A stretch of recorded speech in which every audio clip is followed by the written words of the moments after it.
Hello mga Lodi, so for today, magputol ako ng damo dito sa likod namin, sa backyard. Kasi last time nag-video ako dito, dumadami na yung mga damo dito. Kaya iba nabanggit ko dati na ito mga dilaw, parang bulaklak, pero kasama ito sa mga damo. Mahirap ito mga Lodi kasi itong damo na to, meron siya mga tinik niyan, kaya dapat putulin. Kasi delikado sa paa, lalo na pag nakatsinelas ka or nakapaa, talagang madadali ka dito. Kaya dapat putulin. Okay? Umpisahan ka na mga Lodi.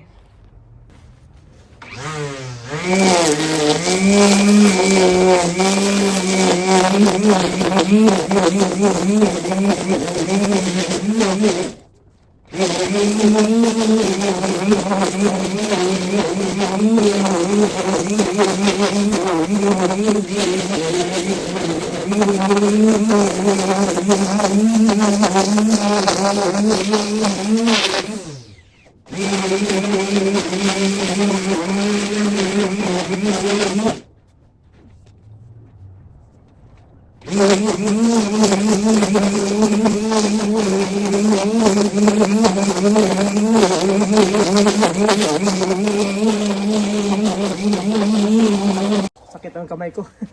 Sakit ang kamay ko mga Lodi. Pati sa nababasan konti, no? Konti pa lang yung naputol ko. Sakit na yung kamay ko.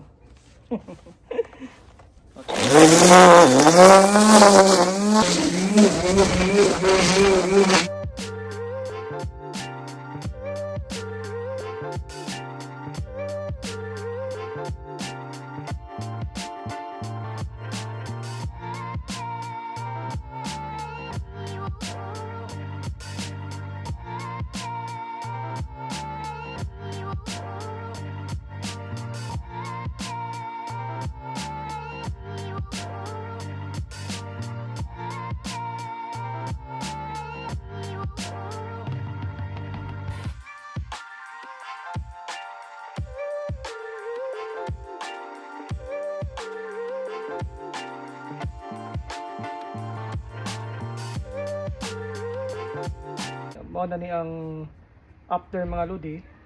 Ito lang siya. Nalimpyo na ako mga tulip kamay. Mga tulip na ako mga Lodi, pero nagyapoy sagbot na nasa likod kanang mga yellow, pero di maguna ako maputol kay madamay ang mga tulip. Sa mga tulip sa nga putol pod na damage, pero okay lang. Mao na ni ang update mga Lodi.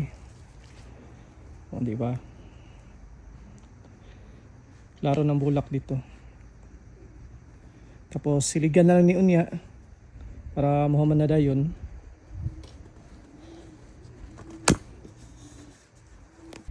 So mga Lodi, tapos ko nang naputol yung mga damo dito. So nakita nyo naman, 'di ba?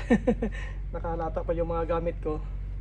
Pag diap ko mga Lodi, may gagawin talaga akong activities katulad ngayon pag hindi tinamad. So pag tinamad, nandun lang sa loob ng bahay, manonood ng TV, pakapi-kapi, higa. Pag medyo sinipag ganyan, kaya natapos ko na mga Lodi.